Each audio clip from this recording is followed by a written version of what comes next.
Hey everybody, and happy Sunday. Welcome to Call the AD and welcome to Scottish Watches. I'm Arthur. I'm Tick Tick Vroom on Instagram. I'm Stephanie. Hi, welcome. And your She Watches the World. She Watches the World, yeah. Yeah.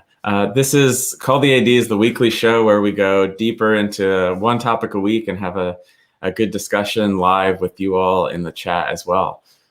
So this week we're going to be talking about watches under $300 that we think it's worth everyone considering.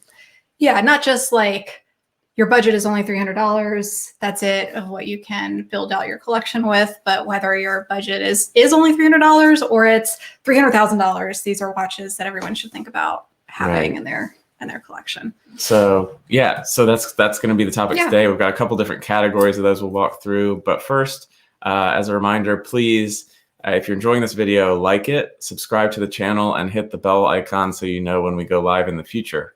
Yeah. Also, follow us on Instagram at calltha.d. That's our show's account. So let's start off with a wrist check, and I think we're on trend for the show topic I think today. so. You go first. Okay. I am wearing my G-Shock Cassie Oak. This is the gray one from the recently released Earth Tones collection.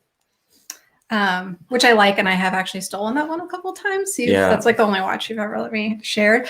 I'm wearing a Swatch with horses all over it because we have a busy Sunday today. Actually, after this show, we're going to a horse show, and I'm competing in some jumper classes, which should be fun this afternoon. So, it seemed appropriate to wear a horse watch, and that's why I have like horse show clothes on. But yeah, and that will actually kind of lead us into one of those categories of watches we're going to talk about is like tough watches that can take anything, because I think that has a place in anyone's collection, really. Yeah. Real quick, just to say hi to some friends in the chat. Nice to see you, Koos, Karan, Dan, David. Yeah, dig in the that's the GA2100. I think is the proper name for the Casio. Okay. Yeah. So great. All right. So do you want to get us started? Yeah. So like I said, we were really trying to think about this category of watches less as like an only watch or like you're just necessarily building. I don't know. It works for every budget, right? Like maybe you want to build a collection of just watches that are in this price range. Maybe you have a really crazy luxurious collection. Good for you. Or somewhere in between like us, and you just want to be able to have some other watches or try some things out. So the way that Arthur and I really thought about this was really three different categories. One is like beater watches, super rugged watches, everything from you're going hiking to you're going to be around a barn with horses to you're mowing the lawn on Sunday or whatever. On the house, but, that's not really when you want to wear your like nicest watches. And then the next category, which I'm most excited about, is fun ones, like just fun, silly ones. This is an example. Like I love the Hermes watch with a horse on it, but I don't know. We'll get into it, but this is like a fun way to have a horse watch without spending $15,000. Right. Everybody needs, or everybody should consider having a fun watch. It's kind of almost like a palate cleanser in between. Even if you have like really significant, crazy pieces, I think it's nice to have a break. It's fun or like a little silly. Like let's all not take ourselves too seriously. And And there's some fun room for customization in that category too. So we'll get to that. And then the last category I would say are like ways to try new things, whether that's designs or maybe some movements or styles or get people into watches. We'll talk about homages a little bit as well, just to like fan the flames of controversy. Yeah, it's a fine line, and we'll talk about what we sort of find acceptable. That is a personal preference thing for sure. I also think what's great about like this category of watches to think about is not just like for these individual uses, but these are like great travel watches. Like sometimes you just don't feel comfortable leaving your house with expensive pieces. And so to be able to have some of these in your collection that you can like no hesitation throw in your suitcase, no matter where you're going, you're going to be fine. Not that we're going anywhere, but. And I think you also, I mean, we're coming at it from the perspective of these are great additions to a collection of any sort. But if this was your whole budget, I think some of these would still be fun picks. So Exactly. So I mean, I have a lot more in this category than you do, but it's partly because I like to change up watches with outfits or occasions a lot more than you do. Yeah. So like, it's silly to wear a horse watch, but that's fun when we're going to like horse events for me. Right. Or, just to like, I don't know, I can't afford an all rose gold watch right now, but like to have a rose gold Marlin, that's like a fun way to dress things up. So I mean, you definitely have more than me in this category because I have 2 examples sitting here and you've got like a pile over there. So it's fun. We'll get to that. Okay, so let's start things off with I guess the rugged or beater watch category. And I think we kind of laid it out, but I feel like regardless of the rest of your collection, everybody needs something that they can put on no matter the situation and not worry about it. Yep. Whether you're as scratch fearing as I am or not, I think there's something to be said for the like versatility and worry-free nature of a watch like this. Yeah. So yeah, let's check out a couple of suggestions we'll walk through. I'm going to share the screen here. There we go. Okay, let's start off with what's on my wrist. This is one of my top picks. Certainly, I think any G-Shock falls in this category that's under $300, and most of them are. To me, the GA 2100 series of the Cassie Oak is one of the coolest design G-Shocks, and I think appeals to a lot of sort of watch enthusiast tastes because you've got this analog digital display. I put this on and it's so light and so comfortable. I don't worry about it a bit. And I think for me, that's what this category is about. So the G-Shock to me is like the essential watch in this category. And to be honest, starting off my collection, I thought G-Shocks were generally hideous. But this one solved that problem for me. Yeah. So I think there's a G-Shock for everybody probably. I know our friend Arrested Time is just trying out G-Shock for the first time with one of these. That's great. So we'll see what he thinks. And I bought the red one because I thought that was a fun color. And then I got sneakers to match because that's who I am. So there's a picture of those on Instagram, which is kind of fun and silly. That's an ugly color. I wouldn't get camo. But in the G-Shock category too, right? I mean, these, let's see, I'll go back to this. Here, let's go back to this merges like rugged and fun. But what are these? The DW56. The classic rectangle. The classic rectangle one. And this is the NASA one, which I had to get as a space geek. I'm really glad I got it because they seem to be hard to find now. But we both have the Red Bar one from the global meetup last year. That was fun. And someone on Instagram sold me an orange one when I was like working out and going to Orange Theory a bunch. I bought an orange one again, just like in that fun category, but they're great gym watches. They're great. I don't know. These are fantastic. Dan says he's never been a fan of a Cassie Oak. I've never been much of a fan of Dan's either. That's fair. So there we go. Okay. All right. Let's carry on then. Yeah. Whoopsie. Jeez. Here we go. There we are. Okay. My next, I guess I'll go through a couple more of my picks. Okay. Another one in this category, and actually Karan suggested it, was looking at Luminox. Particularly these leatherback sea turtle ones of theirs are super tough, sort of composite, plasticky case, lightweight, great loom. I like actually on their website, if you mouse over them, you get to see what the loom looks like. That's fun. Yeah. So these kind of, they're just under $300. And, if you perhaps want a more sort of like military, field watch look than some of the G-Shocks, I think these could be fun too. I love a white watch, so yeah. See this, it's out of stock too. It must be popular. Okay. Yeah.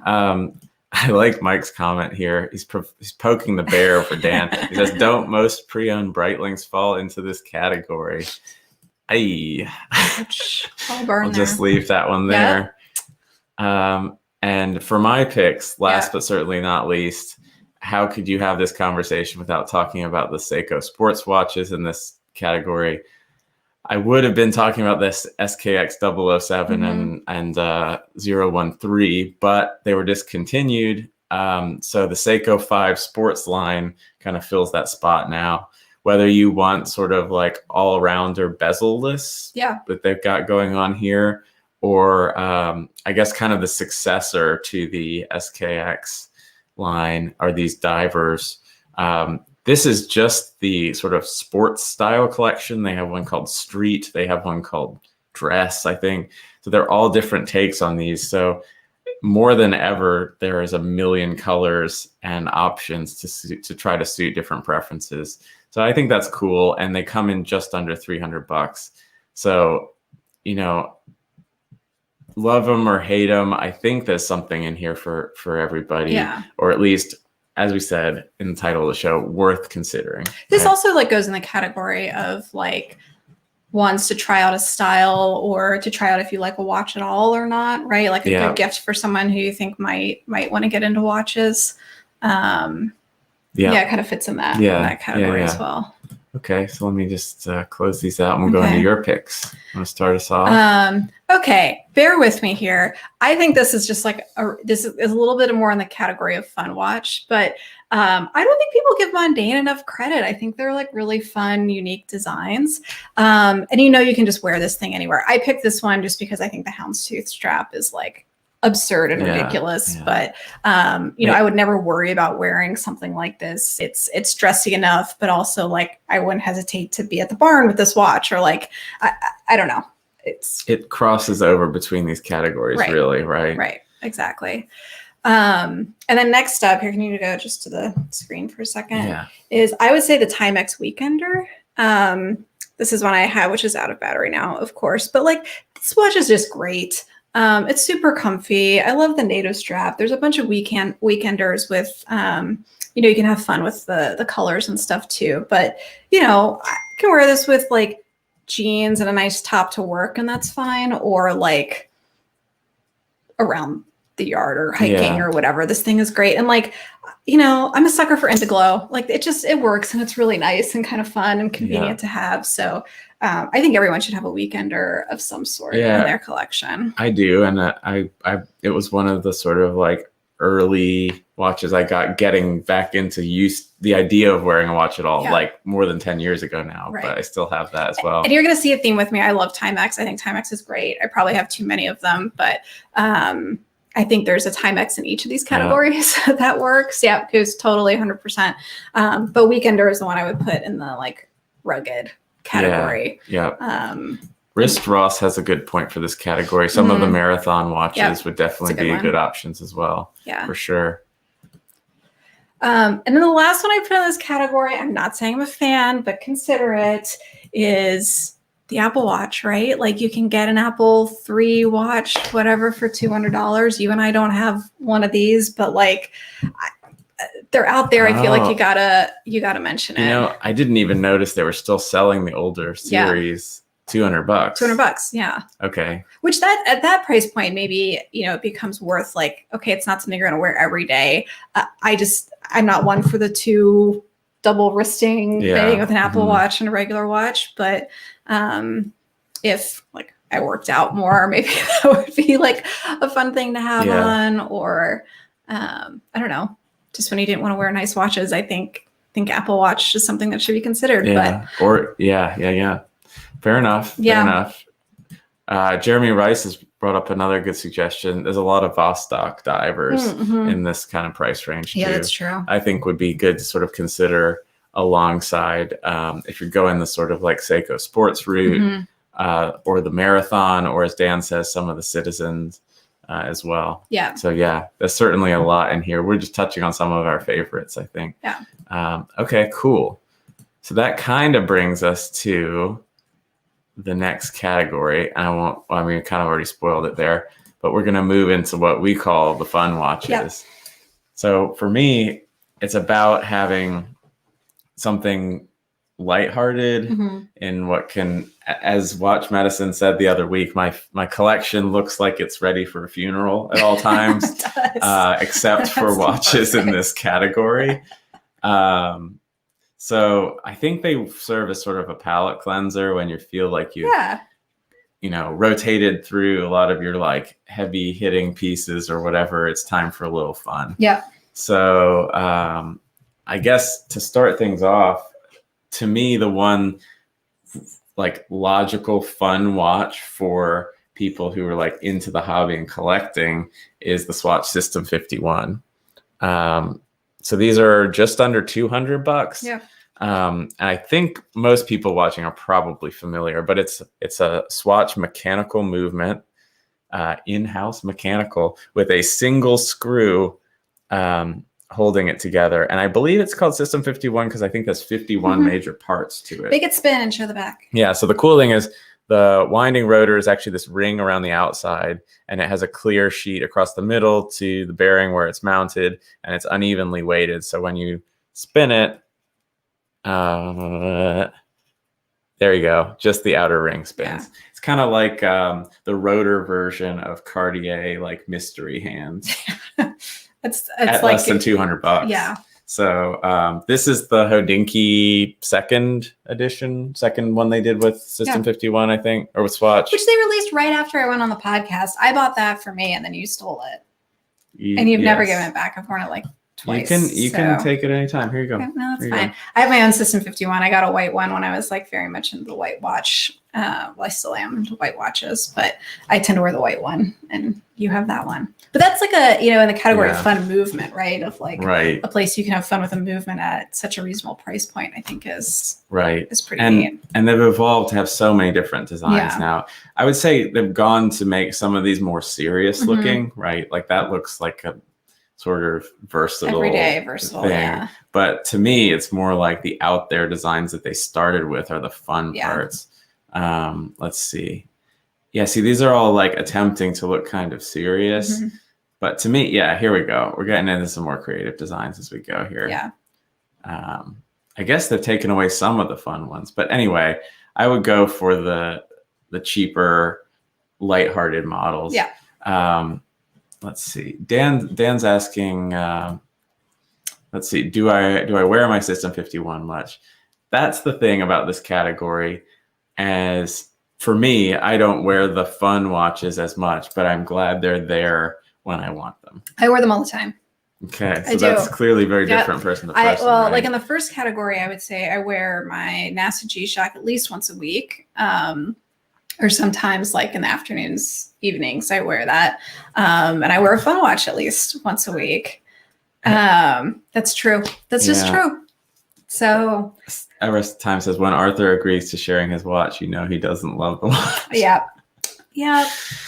Will you ever fall out of love with the Black Bay 58? No. Or the Grand Seiko Spring? I don't think so. No, definitely not the Spring. Damn it. Okay. Definitely not the Spring. Speaking of the Spring, if you haven't seen it, I did sort of like a live video review with Karan over on his channel called About Time. So check that out if you want to go deeper on that watch. Total random, but yeah. Okay, now in the fun category of my stuff. Did you have more? I had one more. Okay, I had one more. While we're talking swatches, and we are on Scottish watches here, so we have to make the plug. When you want to go fun and have complete customization, Swatch has this Swatch XU line of watches, and this is the Scottish Watches collaboration. Diana Evans, Canadian artist, did these illustrations in the theme of Scotland and some of the Scottish Watches inside jokes. And you can completely customize where in this mosaic you want your watch custom printed from. So I actually, let's go ahead and hide that. I actually got one of these after consulting with you on the design we selected, and here it is. So I've got bagpipes, Scottish flag, Nessie is behind the dial here, the butt of an anthropomorphic haggis, little drinking sandwiches, some iron brew that says welcome, welcome, welcome, and a fun explosion down there. So yeah. I never thought you'd have a watch with a haggis butt on it, but yeah, dreams do come true. Yes. So I think all swatches fall in this category, and the Swatch XU ones in particular, I think are really fun because you can literally make a completely custom watch for like $100, $110. No, I think they're really fun, and it's like an accessible price point to do something that's related to your hobbies or your interests. Right. And I don't know. I like to have a lot of fun in this category. So I have the horse one, obviously. And then this isn't an X by You, but this is one, it's kind of hard to see, but it has like, aliens and flowers all over it. And it was like girly space stuff. So I was like, well, I gotta get that. But it's not obviously aliens. It just looks like a silly swatch. But I think it's a really fun way to like, okay, I like space and girly stuff. There's a swatch for that. Yeah. I like horses. There's a swatch for that. We're into Scottish watches. There's a swatch for that. So like, why not have a little like fun and levity? Now, if only they did this level of customization on a System 51, that would be really cool. Movement. Yeah. I also think it's fun that Swatch does like holiday watches, which I would like to build a collection of these just to be silly. I'll share the one you picked. Yeah, and so this year they made a Christmas one, which I thought was great and really funny, and I kind of wish I had gotten it. I probably still could, but it'd be fun to have like a Christmas watch, a Valentine's watch, a St. Patrick's Day watch. Like, I get it, it's silly. It's probably a little like Mrs. Frizzle of me. You and your mom have like holiday earrings and stuff. I don't know. I like to be silly on holidays, so. I don't know. I just think that's another fun way of being like this one's a little funny. Silly and I like it. And goofy watches. Yeah. Oh, Dan's got a good comment. I think Swatch needs to do a Mr. Bean watch. Yes, I think so too. Please, just for Dan. They'll sell one. Yeah, and then it'll become impossible to find, like the famous Mr. Bean wacky tie watch that Dan wants so bad. I would say is in this category of fun watches, but it's also in that category of like elite, extremely rare pieces. That's true. So there you go. I don't know how to reconcile those two things. That's not what I normally think of. So you've got a couple more. I have more fun watches. Next is in the Timex category of, or in Timex, a couple different fun ones. Not many people know about this one, but I was super happy I was able to find it. It's the Timex 25th hour. So I can't show you on the style, but it shows, it has 25 hours. It works just like a regular quartz watch. There's nothing. The normal like 1 through 12 is on the outside. Yeah. But they released this on April Fool's Day and everybody thought it was a joke. But then when you actually went to the website, you could get it. And I like missed out the first time because I thought it was a joke like everybody else. But then I bought it and it's like rose gold colored and a little neon pink. And like, that's just silly. And so what kind of day do you pick that up and wear it? Like, what's your mood or like what? Super casual day. And like, obviously I'll wear it on April Fool's Day, right? In the holiday category. I've also worn this to a couple watch events just to like be contrarian and silly. Everyone's showing up with like very nice watches. And Dan will support that. He's a major contrarian. So, you know, I think it was $100 or something. That was fun. Yeah. And then show the other Timex. Sure. Let's go back to... This is in category of fun for like themes, but also just interesting. Oh, the other Timex? I don't think oh, the Celestial? That one, yeah, the there we Opulence. This is neat because it has a disc that moves. It's not just regular hands. And so spacey, you guys get it. I like space stuff. But I think this is a neat dial hands sort of movement, and it's creative, especially at the price point. Yeah, so a lot of my girlfriends that are in space industry are starting to get these, which I think are fun. Fun watch. And they come in different colors, so that's another one in that category. Cool. You had, speaking of sort of creative, you had a couple of Mr. Jones. Yeah, I mean, these are just, I think, works of art. Yeah, go to a couple of those. This one just like really exemplifies some of the cool things that Mr. Jones does with like the whale jumping in and out of the water. So how do you read time on this? I honestly don't know. That's a great question. Is the whale? Is that a date window or is that an hour? I didn't even think of that. That's terrible. How to read the time. The whale's nose points to the minutes and the hours are displayed within the moon. Okay. There you go. All right. Okay. That's funny. That's cool. Creative. Yeah. Should we go to that? Sure. And then this is a lady's sun and moon, or that whole disc with the animals and the sun and moon moves. I just think they're pretty creative and that's cool. Yeah. It's really like I feel like you're getting, this is like, if you took these to like an extreme degree of execution, you'd have the like Lady Van Cleef and Arpels watches, right? With like retrograde minutes where like the enamel butterfly wing is no idea what time it is, but you just look at this thing. I never thought I'd compare Mr. Jones and Van Cleef, but there we have it. Here we are. Yeah. Then did I have another one in this category? I don't think so. Oh, the Orient. Oh, the Orient. Yeah. This one I bought, I will fully admit, after like several glasses of wine on eBay. But it's really hard to see. It's hard to see. These white dials. It's a rainbow Orient. And so there's, or on the hour markers are different colors of the rainbow. And then as the hour changes, it's a disc and it changes color. So right now it says it's green o'clock. Similar to the that Timex though. The hour hand is a disc, right? Yeah. So, you know, I had fun with this one. This one's probably going to move along here soon, but you know, for the price that I paid for it, it's some automatic movement. Like, not a bad watch. I traveled with this one a bunch. Had some fun with it. But and part of that thing with fun watches is they don't have to be forever. Yeah. You're not like making such an intense investment that you have to like stress about it. Right. Just, you know, they can come and go, and like there's a big market to resell on Reddit or eBay or whatever if you get bored with it. So that's kind of cool. The last one that I had kind of leads us into our next category. And that is the much talked about Timex Q series. Quartz sort of reissue of a watch, actually one of Timex's first quartz watches, I believe, from sort of like 60s, 70s kind of era style. But I think I like some of the other Q variants a little better because this particular bracelet is the worst wrist hair puller I've ever experienced. But there are some other Qs with better bracelets. But this has kind of got that Pepsi look, which really leads us into the final category, which is... Well, first, before you go into that, we bought two of these, right? We bought this one, and then I bought the Falcon Eye edition, which is like the blue and gold one. And I took over this regular Q because you never wore it because it pinched your hair. But I just didn't wear them. Like... They're fun. Yeah. I thought it was a retro neat look. I got into the Instagram hype. Everyone was buying these. They were hard to get. And we bought two of them and we've since sold them because they're just like, I don't know. Seemed really cool, interesting. And yet I just didn't, I didn't click with it. Right. So on paper, it's great, but. Yeah. While we're on this category, I agree with you. Some of these come and go, like, they burn out rather than fade away, right? I guess better to burn out on like $200, $250 than burn out on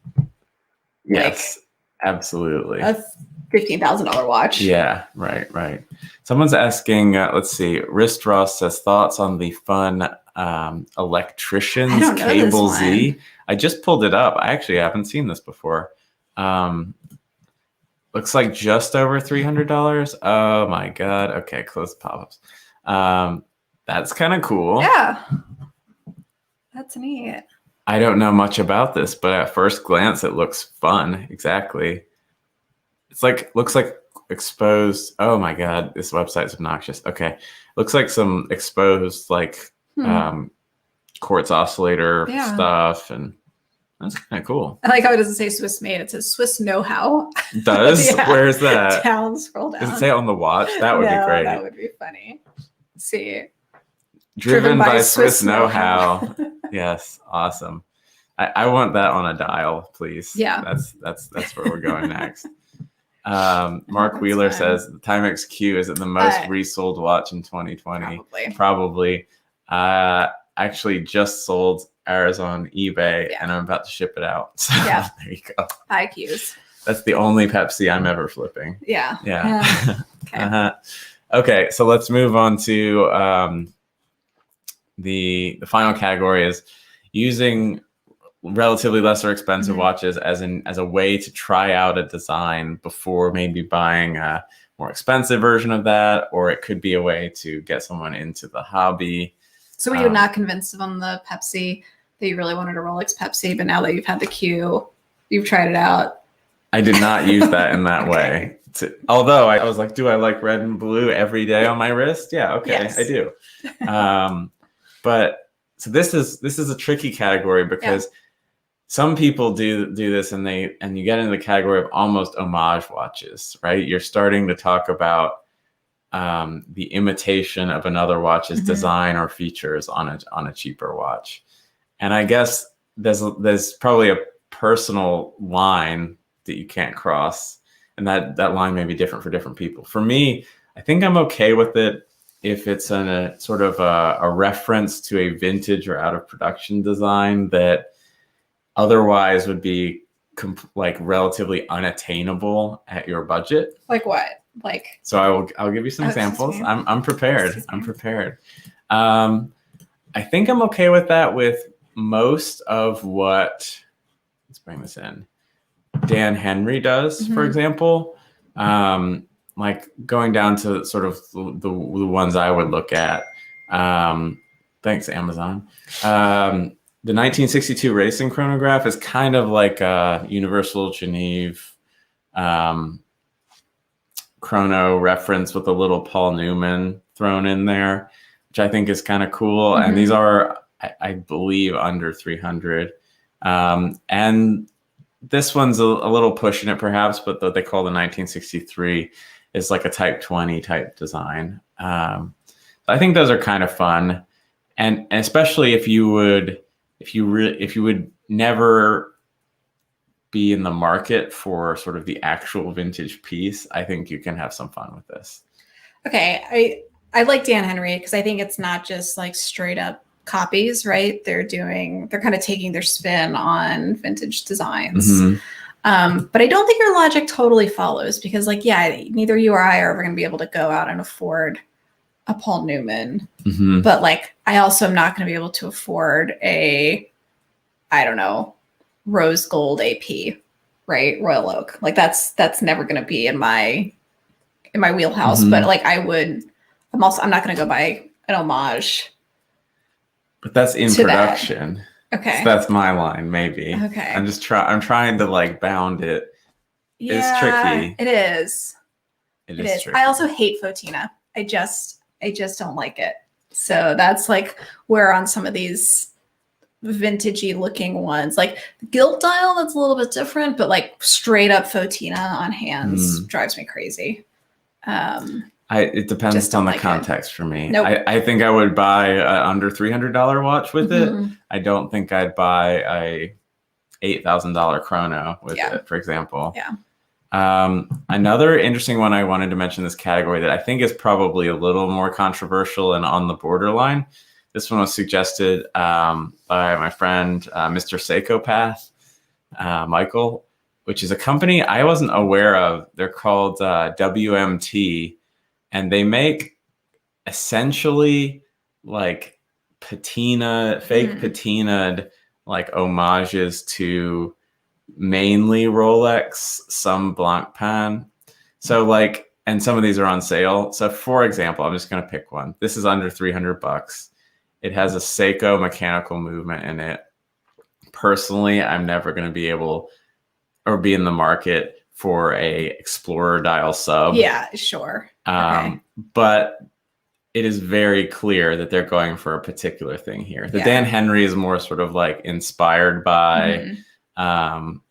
So I was on the fence here. I wanted to show this as kind of like, I think that'd be fun to try. Yeah. I don't know if that'd be a keeper for me. Well, it could be fun to try to see if you're into the vintage thing at all, right? Because you aren't into vintage. And not saying that you'd go out and run and buy, watches, the real versions of these at crazy price points, but maybe, dip your toe in the vintage water a little bit after wearing one of these and seeing if you like the look and get along with it. And like, you don't wear these watches to try to pull off like you're actually wearing the real thing, right? It's more to give it a try.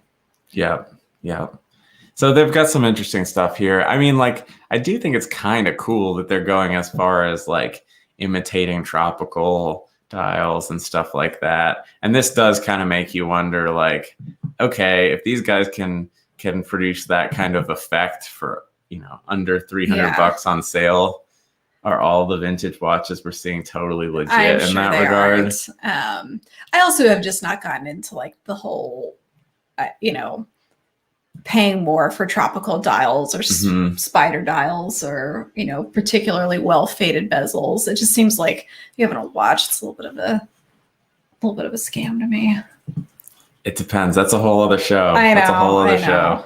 Yeah. Okay, so those were kind of my picks in this category. Okay. And I wanted, this one was more for discussion. Yeah. I think personally, you know, like, you're not trying to fool anybody. Yeah. You're trying to have fun with the concept of some of these vintage watches. Right.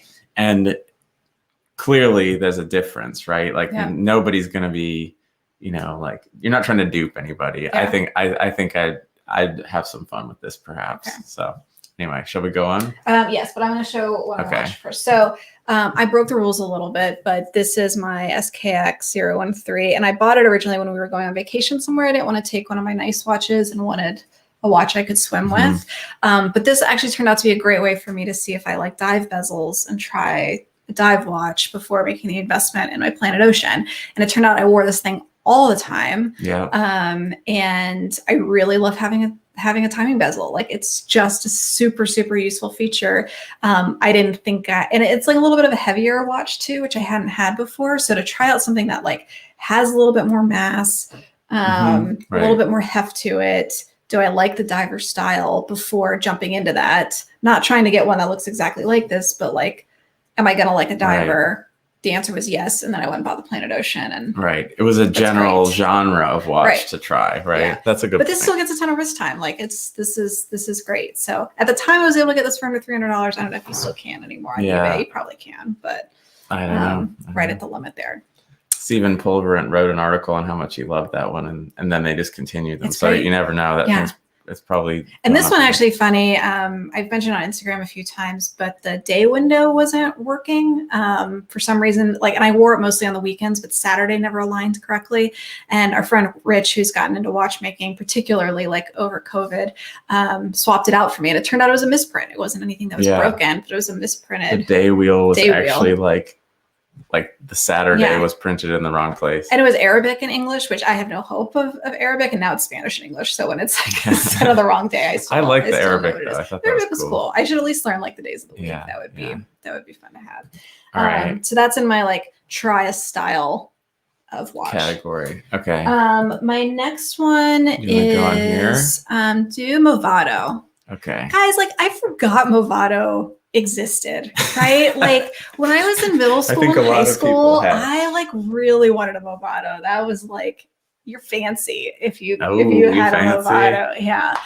Or it was like your uncle's watch, right? Like who's in middle management. Like, that was kind of like one of those things. Anyway, these have kind of popped up on my radar again. And I think that this, like, these things, I know I'm breaking the rules a little bit, but $350 for like a very simple, you know, almost like Bauhausy dress design. This would be a good one to either like someone who's not into watches. People still, you know, there's people who aren't into watches still recognize Movado. This reaction here. I know. But if you want to like just try something that's like a really simplistic design before jumping into the price point of even like Nomos, this could be a way to try it. So I will take it from that angle as like trying a minimalist design, right? Yes. Yeah. Especially for people who like aren't super into watches, but I know, whatever. Everyone can disagree with me. Like, I don't think this particular watch is ugly. Barely. It's not a bad looking watch, but it's barely above like Daniel Wellington in this territory. Barely, but it's still not Daniel Wellington. Yeah. But I gotta say, like, okay, not a fan of Daniel Wellington at all. Not a fan of like MVMT or Movement or whatever like those ones are. But they're hitting a marketing point of like this like slightly dressy unisex style that you can wear all the time. And a lot of the luxury brands haven't hit that at like more reasonable price points. But they've also sort of diluted their brand cachet by doing that stuff. Sure. So. Anyway, Movado does use like all not great movements now, but if you were like wanted to try out a style, this is it's just an idea. Fair enough. And then sorry. That's okay. This is my last one. Is a Timex Marlin. I think this watch in particular, particularly in the rose gold, is a great watch to get your like significant other, girlfriend, mom, aunt, someone who you want think might be able to get into watches. Look, this one's even on sale for $100 because it's a manual wind movement. So you can test out to see if someone actually likes a watch with a manual wind movement, or if they hand it to you and they're like, this thing is broken because they didn't figure out that they could wind it. But also like a design that you could wear every day. It comes in a bunch of different colors and different styles. I think this like style in particular with the numerals the way they are, like it's very Glashütte original-esque, right? I don't remember the model number, but they're in the like 1960s. Right. So borderline homage, but I think this is kind of its own thing. And at this price point, it's great. So I bought 2 of these. I have this one. I can't find it. I put it on a rose gold strap. And then I also have the first one the like blackout edition. Yeah, that's where they started, right? Which I think is, where it started. And I don't know, I wear this one a lot because I don't have a like black, I don't have many black dial watches, unlike I have too many. Someone I know. So is it a 34 millimeter? I think it's 34. Yeah, it wears, it wears pretty small. But this could also be an interesting one for men who are looking into smaller vintage dress watches and want to see if like, can you actually pull off a 34? Arthur, I don't think you can. Like, no, it just looks like I'm wearing a penny on my wrist. But anyway, so I think Timex killed it in all 3 categories here. It's true. But I think this is a really fun one that everyone should consider having around, or buy it for a family member or friend. I think they're fun and great watches. And they were really, it's a really satisfying wind for this price point. It's a little like ASMR. Or something, but I think it's a good wine for what it is. And lastly, I think one that sort of crosses categories that I should have mentioned, I'd call it in fun and beater, is the Eternal Casio F91W. Yeah. It is so cheap, fun and funky in how retro it is, and tough as nails. And if you messed one up, who cares? Just buy another one because they're literally $15 on Amazon. And if you want to get weird, funky retro, they have like all like gold case bracelet versions too. If you're trying to be like some sort of Gen Z like hip kid, I can't pull that off. But maybe somebody had. No, I'm not hip. Yeah. Anyway, I think that's a good way to like structure the conversation of this category of watches. I definitely appreciate them because I like having a bunch of variety. I pretty much wear a different watch every day. I'll change watches sometimes multiple times a day, depending on what I'm doing. And I think having some of this category at this price point is really fun. You don't wear them as much. No, it's true. You're like much more in like the beater category. Yeah. And I use them specifically when I need a watch that I can knock around with. Yeah. But hey, the title of the episode was watches everyone should consider, right? If it's not for you, cool. Okay. Question for you that we didn't like prepare for. Okay. Is if you were building a collection of just watches in this category at this price point, one in each category, what would you buy? To like have a complete 3-watch collection. Oh man, that's tricky. Okay. You can't just buy one watch for $900. For the beater, I would get this very Casio. Okay. Well, shoot. Because that would be missing the opportunity to buy the Seiko 5 Sports, which is actually a good all-rounder as well as a beater. Yeah. Okay, Seiko 5 Sports in the beater category. Okay. In the fun category, I think a System 51 of some sort. And in the sort of like trying styles, exploring homage-y kind of stuff, I think I'd probably go with that Dan Henry like Type 20-ish pilot chrono type design. Yeah. So yeah. I'm not going to the original. They're ones I already have. Okay, let's see. But I would do the NASA G-Shock for sure as my like beater watch. Yeah. I do the SKX 013 as my like trying something different. Oh, is that cheating? Yeah, no, fine. You used it that way, so that's fine. Okay. And then I would do the Marlin. It's like a fun. I don't know that. Then it's like more in the fun category. That's good. Yeah, because I can wear the Marlin to work all the time. if I ever went in the office again. I think that's reasonable. Lastly, I just wanted to answer this question. How many Casios can you have for a Pepsi? Let's do the math here. Are you doing Cassie Oak? I'm doing the F91W. Okay. It's $14.93, and the retail of a Pepsi, I think, is like $9,800. I think so. 656.39. So that 0.39, you got about $6 left over there. Go get yourself an ice cream or something. Probably easier to get 656 of these than. Oh yeah, yeah. Let me hold on. Let me see on Amazon. What's like the quantity limit on these guys? I think 20 is the maximum you can select at a time to add to your cart, but maybe you could do batches of 20. Probably. Cool, cool. All right. I think that's about it. Hopefully you guys enjoyed this episode. It was kind of fun to prepare for and reflect on. Yeah. As usual, feel free to DM us any ideas for stuff you want to see on the show. Click subscribe and like. And check out everything else Scottish Watches, Time of the Week show on this channel, and the podcast itself, of course. Good. Yeah. Okay. All right. That's it. We'll see you all next week. Sounds good. Thanks, everybody, for joining. This was a fun one. Bye. Bye.